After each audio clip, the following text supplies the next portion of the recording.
మేము అనేది ఏంటంటే మీరు తెలంగాణ సాంప్రదాయానికి విరుద్ధంగా ఏదో అందాల పోటీలో పాల్గొనడానికి వచ్చిన మహిళల కాళ్ళు మన తెలంగాణ ఆడబిడ్డలతోటి కడిగించడాన్ని మేము దాన్ని తీవ్రంగా అభ్యంతరం తీసుకున్నాము.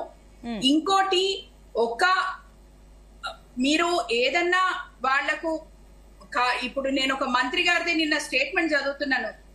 సీతక్క గారు చెప్తున్నారు 33 మంది ఒకటేసారి కాళ్ళు కడుకుంటే బురద అవుతుంది అంటే రామప్ప ఆలయానికి ఎంతమంది కొన్ని వందల మంది వేల మంది సందర్శిస్తారు. మరి వాళ్ళెవరు కడుక్కున్నప్పుడు బురద కాదా? మళ్ళీ మహిళా సుందరిమణులను అక్కడ పెట్టి వాళ్ళ కాళ్ళు కడగడం ఏంది? అవసరమా అసలు?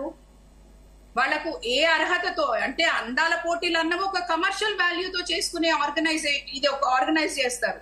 కమర్షియల్ వాల్యూ తప్పించి దానికి ఏ సాంప్రదాయ బద్ధత కానివ్వండి, అదే విధంగా దానివల్ల మన తెలంగాణ సమాజానికి కానివ్వండి, మన తెలంగాణ రాష్ట్రానికి కానీ కొత్తగా ఒరిగేదేం లేదు. అటువంటి దాంట్లో మన మహిళల్ని కించపరచుకోవాల్సిన అవసరం మనకేముంది? అది కాక అది జరిగింది ఎక్కడ?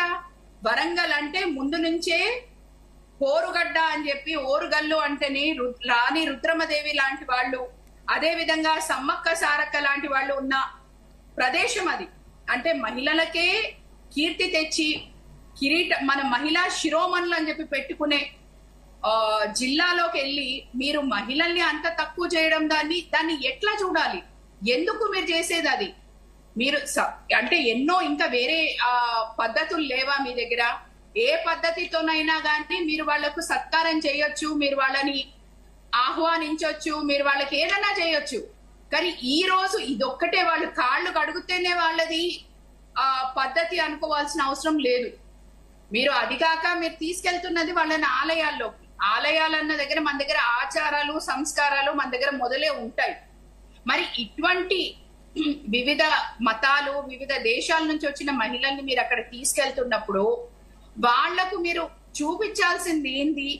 అంటే ఇదేనా? అంటే మనకు అదే కొలోనియల్ అంటే ఒకప్పుడు బానిసత్వంలో తెల్లవాళ్ళు ఉన్నారు అంటే వాళ్ళ కాళ్ళు కడిగినాము, ఇప్పుడు మనం కడిగితే ఏం తప్పు అన్నది మాకేం తప్పు లేదు అని చెప్తున్నారా? మీరు ఏంటి అసలు మీ మెసేజ్ ఏంటి దీంట్లో నుంచి అన్నదాన్ని మేము ప్రశ్నిస్తున్నాం. ఎందుకంటే ఇది మన ఆత్మాభిమానానికి సంబంధించింది. మనము గౌరవంతో తల్లిదండ్రుల కాళ్ళు కడగడం వేరు, మన గురువుల కాళ్ళు కడగడం వేరు, గురువులు పెద్దల కాళ్ళు కడగడం వేరు. కానీ ఎక్కడి నుంచో వచ్చి మనకు సంబంధం లేని వ్యక్తుల కాళ్ళు కడగాల్సిన అవసరం మనకు ఏముంది అని చెప్పి నేను ప్రశ్నిస్తున్నాను. ఓకే అండి. ఎస్ సునీతారెడ్డి గారు, గుడ్ మార్నింగ్ అండి. Good morning madam. Yes Sunitha Reddy గారు, సో మరి ఇందాక మరి శ్రవంతి గారు చెప్పిన మాటల్ని మీరు కూడా ఏకీభవిస్తున్నారా? And at the same time మంత్రి సీతక్క మాటలకి ఏం చెప్తారు? 33 మందికి ఒకటేసారి కాళ్ళు గడగడం అంటే వరదలాగా వస్తుంది, అందుకే తాంబూల పల్లెము అదే విధంగా టవల్స్ ఇచ్చామంటూ కూడా కమెంట్స్ చేశారు. సో ఏంటి, ఏమంటారు దీనిపైన? మీరు ఏ రకంగా చూస్తున్నారు? కిషన్ రెడ్డి కూడా స్పందించారు కదా ఈ అంశంలో. Good morning madam.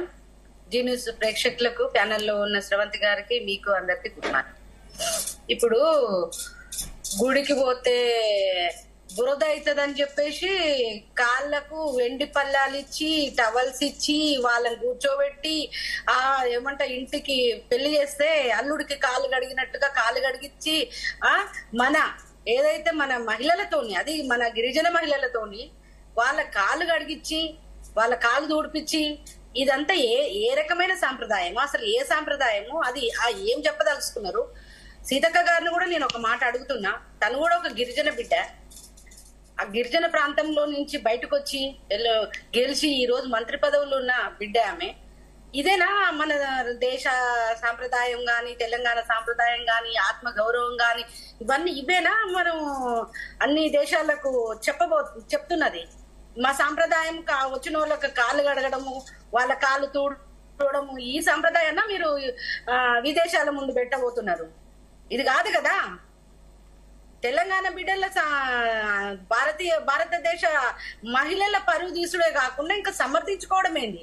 గుడికి పోతే నల్లా ఉంటాయి, అక్కడ నీళ్లు పెట్టి ఉంటాయి, కాళ్ళు కడుకుంటాం, గుళ్ళో పోతాము, దర్శనం చేసుకుంటాం. వెంకటేశ్వర స్వామి గుడికి పోయినా అట్లే, మనము ఇక్కడ యాదగిరి లక్ష్మీ నరసింహ స్వామి గుడికి పోయినా, ఎక్కడ పోయినా ఎంత పెద్దవాళ్ళు వచ్చినా ఈ సంస్కృతి మాత్రం ఎక్కడ జరగలేదు, ఎప్పుడు జరగలేదు, ఫస్ట్ టైం. అది మరి కాంగ్రెస్ వాళ్ళకే చెల్తుంది. ఎందుకు అంటే ఒక విదేశీ వనితని వాళ్ళు కాళ్ళు గడిగి పదవులు తెచ్చుకుంటున్నారు కాబట్టి ఇదేం పెద్ద తప్పుగా కనిపించవచ్చు, కానీ వరంగల్ ఒక విప్లవాల పురిటి గడ్డ. ఒక రాణి రుద్రమాదేవి గాని, సమ్మక్క సారలమ్మలు గాని, అక్కడ ఏదైతే రజాకార్ల ఉద్యమంలో కూడా రోకల్ బండలు తీసుకొని ఎదిరించిన పురిటిగడ్డ, మహిళలు ఎదిరించిన పురిటిగడ్డ, ఆ గడ్డ మీద తీసుకుపోయి ఒక విదేశీ వనితలు కాళ్ళు కడిగించడం అనేది ఏ సాంప్రదాయమో మనకు అర్థం కావట్లేదు. ఇప్పుడున్న సిచ్యువేషన్ లో మీరు ఈ అందాల భామల పోటీలు పెట్టడమే తప్పు అని, ఇక్కడ మనకు రాష్ట్రానికి డబ్బులు లేవు, ఏమి లేవు. ఇక్కడ కనీసం మనము రైతులకు బోనస్ ఇచ్చే పరిస్థితి లేదు, రైతు బంధు ఇచ్చే పరిస్థితి లేదు, ఉద్యోగస్తులకు పెన్షన్ ఇచ్చే పరిస్థితి లేదు, వాళ్లకు పిఆర్సీ ఇచ్చే పరిస్థితి లేదు. ఇంకేమనంటే ముఖ్యమంత్రి గారు మనం అడుగు తింటున్నాం, మన మొహానికి ఎవరు పైసలు ఇస్తలేడు, నేను ఢిల్లీ పోయి అడుక్కుంటుంటే కూడా చెప్పులేసుకపోయేటోడు వచ్చిండు అన్నట్టు ఫీల్ అవుతున్నారని ఆ రకంగానే తెలంగాణ ఇజ్జత్ తీసి పెట్టిండు. దేశవ్యాప్తంగా ఒక ఏదైతే గొప్ప రత్నాల రాసులు పోసి అమ్మిన తెలంగాణ గడ్డని ఈ రోజు అడుగు తినేదాని లేక క్రియేట్ చేసి చెప్పి తెలంగాణ ఇజ్జత్ మొత్తం తీస్తున్నారు ఈ కాంగ్రెస్ పార్టీ వాళ్ళు. మరి ఏమన్నంటే పెట్టుబడులు వస్తాయి, అవి వస్తాయి, ఇవి వస్తాయి అని. అందాల భామల కాలు కడిగితే పెట్టుబడులు వస్తాయని నేను ఎక్కడ వినలేదు. ఇదేనా మీరు చెప్పబోతున్నది? అందాల భామల కాలు కడిగితే ఆ కాళ్ళని తుడిస్తే మనకు పెట్టుబడులు వస్తాయా? మనకు తెలంగాణకు సాంప్రదాయం ఉంది. మీరు మన ఎయిర్పోర్ట్ పోయిండ్రు, సన్నాయి పెట్టిండ్రు, డప్పులు పెట్టిండ్రు, డోలు పెట్టిండ్రు, చీరలు పెట్టిండ్రు, బొట్టు పెట్టిండ్రు. ఓకే, సంప్రదాయం వెల్కమ్, ఎవరు విమర్శించలేదు. ఒక ఏ బిడ్డ మన ఇంటికి వచ్చినా బొట్టు పెడతాం, నీళ్ళు ఇస్తాం, బొట్టు చీర పెడతాం, సారె పెడతాం, దండలేస్తాం, ఇవన్నీ ఓకే, ఎవరమైనా వెల్కమ్ చేస్తాం. ఏ బిడ్డ వచ్చినా మన ఇంటికి, ఏ బిడ్డ వచ్చినా కూడా మన తెలంగాణ బిడ్డలకు మర్యాద అనేది మన సాంప్రదాయమే. కానీ ఈ రకమైన సాంప్రదాయం ఏంటండి? ఇది ఏ సంస్కృతికి దారితీస్తుంది? ఏ సంస్కృతి అని చెప్తున్నారు? సీతక్క గారు ఇలా మాట్లాడడం, ఒక ఆడబిడ్డగా ఉండి, ఒక గిరిజన బిడ్డగా ఉండి ఇట్లా మాట్లాడడం అయితే శోచనీయం, బాధాకరం కూడా. ఓకే అండి. ఎస్ శ్రవంతి గారు, సో ఏంటి మన గొంగిడి సునీత కూడా కమెంట్స్ చేశారు బీఆర్ఎస్ నుంచి కూడా, అంటే ఒకవేళ అక్కడ ప్రజా ప్రతినిధులు, అధికారులు వాళ్ళు కడిగి ఉంటే బాగుండేది, కానీ అక్కడ స్థానిక మహిళలతో కడిగించడం ఇది ఒక రకంగా వారిని అవమానించడం అంటూ కూడా కించపరిచినట్టుగా చెప్పారు. సో ఏంటి దీన్ని ఏ రకంగా సమర్థిస్తారు? అంటే మీరు మహిళలతోటి కడిగిస్తే తప్పు అని చెప్పేసి అన్నారు కదా, మరి అక్కడ ప్రజా ప్రతినిధులు, మంత్రులు కడిగిస్తే మీరు అక్కడ మహిళలు అక్కడికి వచ్చిన వాళ్ళు వీళ్ళు చెప్పడం ఏంది, ఈవెంట్ మేనేజ్మెంట్ వాళ్ళు తీసుకొచ్చారు మహిళల్ని అని చెప్తున్నారు మీరు. అంటే ఒక సాధారణ మీరు అదే మర్యాద కాళ్ళు కడిగి ఇవ్వాలి అనుకున్నప్పుడు మీరెందుకు దాంట్లో ఇంటి పెద్ద కదా, ఒక మహిళ అంటే మీరు ఇంటికి పెద్ద, సరే మీరే పెద్దవాళ్ళు, మీరే కడగొచ్చు కదా, మీరు కడిగితే ఇంకా దానికి ఇంకొంచెం లెవెల్ పెరిగేది అని చెప్పి అన్నారు. దాంట్లో అంటే ఇంకొంచెం గౌరవం వాళ్ళకి ఎక్కువ ఇస్తున్నారు అన్నారు. అంతగా తప్పించి వాళ్ళని వ్యక్తిగతంగా కించపరిచే మాట సునీత గారు ఏమీ మాట్లాడలేదు. ఇంకొక విషయం, మీరు ఎంతసేపు మాట్లాడితే డబ్బులు, ఇప్పుడే మా సోదరి సునీత గారు చెప్పినట్టు డబ్బులు లేవు అని చెప్పుకుంటూ పోతున్నారు. ఆ రోజు 40 కోట్లు పెట్టి ఈ ఫార్ములా రేసింగ్ పెడితే ఇంత అభ్యంతరాలు పెట్టిండ్రు. ఇప్పుడు 200 కోట్లు ఆర్థిక సంక్షోభంలో ఉన్న రాష్ట్రంలో ఇప్పుడు మీరు 200 కోట్లు పెట్టి ఈ అందాల పోటీలు పెడితే రాష్ట్రానికి వచ్చేది ఏంది? ఎటువంటి పెట్టుబడులు వస్తాయి? ఈ అందాల పోటీలు అన్నది నేను మొదటి నుంచి చెప్తున్నా, దీనికో కమర్షియల్ వాల్యూ ఉంది తప్పించి దీంతో మన రాష్ట్రానికి ఒరిగేది ఏం లేదు. ఇది కాస్మెటిక్ కంపెనీస్ చేసుకునే ఒక ప్రక్రియ. ఇప్పుడు అందాల పోటీల్ని వాస్తవంగా చెప్పాలంటే ప్రపంచ వ్యాప్తంగా ఎన్నో సంస్థలు కానివ్వండి, మెంటల్ హెల్త్ ఆర్గనైజేషన్స్ కానివ్వండి, ఇది అసలు జరపకూడదు. ఎందుకంటే ఒక చిన్న ఇంప్రెషనబుల్ ఏజ్ లో, అంటే ఒక చిన్న వయసులో ఉన్న, యుక్త వయసులో ఉన్న ఆడపిల్లలందరికీ అంటే అందాలకు కోలమానం ఇదే అని చెప్పి తీసుకొని దాంతో వాళ్ళు పియర్ ప్రెషర్ కానివ్వండి, మెంటల్ ప్రెషర్ కానివ్వండి, బాడీ షేమింగ్ లాంటివి ఎన్నో ఇన్సిడెంట్స్ జరుగుతాయి. కాబట్టి ఇది నాట్ వెరీ హెల్దీ అని చెప్పి ఎంతో మంది దీని మీద ఆల్రెడీ కమెంట్ చేస్తున్నారు. అదొక్కటే కాకుండా రీసెర్చ్ అండ్ స్టడీస్ ఉన్నాయి.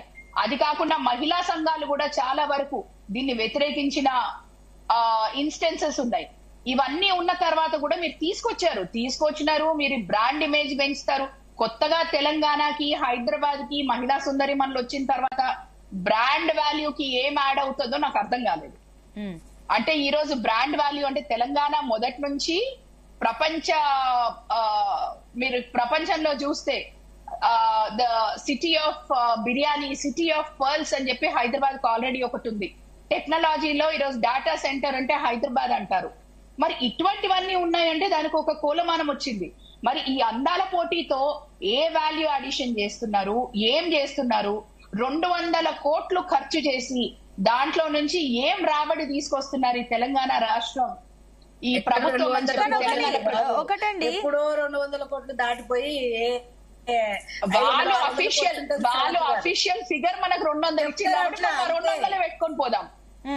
అంటే శ్రవంతి గారు మీరు అన్నట్లే సరే, ఎంత ఖర్చు చేసినా ఏదేమైనా తెలంగాణ టూరిజాన్ని డెవలప్ చేసే అంశంలోనే అక్కడ ప్రపంచ సుందరి మనలను ఆ స్పాట్స్ కే తీసుకెళ్తున్నారు కదా, టూరిజం ప్లేసెస్ ని. సో మరి ఈ రకంగా చూసినా ఇప్పుడు ఈ కాళ్ళు కడిగే విషయాన్ని పక్కన పెడితే టూరిజాన్ని డెవలప్ చేసే అంశం అదే విధంగా అడ్వర్టైజింగ్ అవుతుంది కదా తెలంగాణ.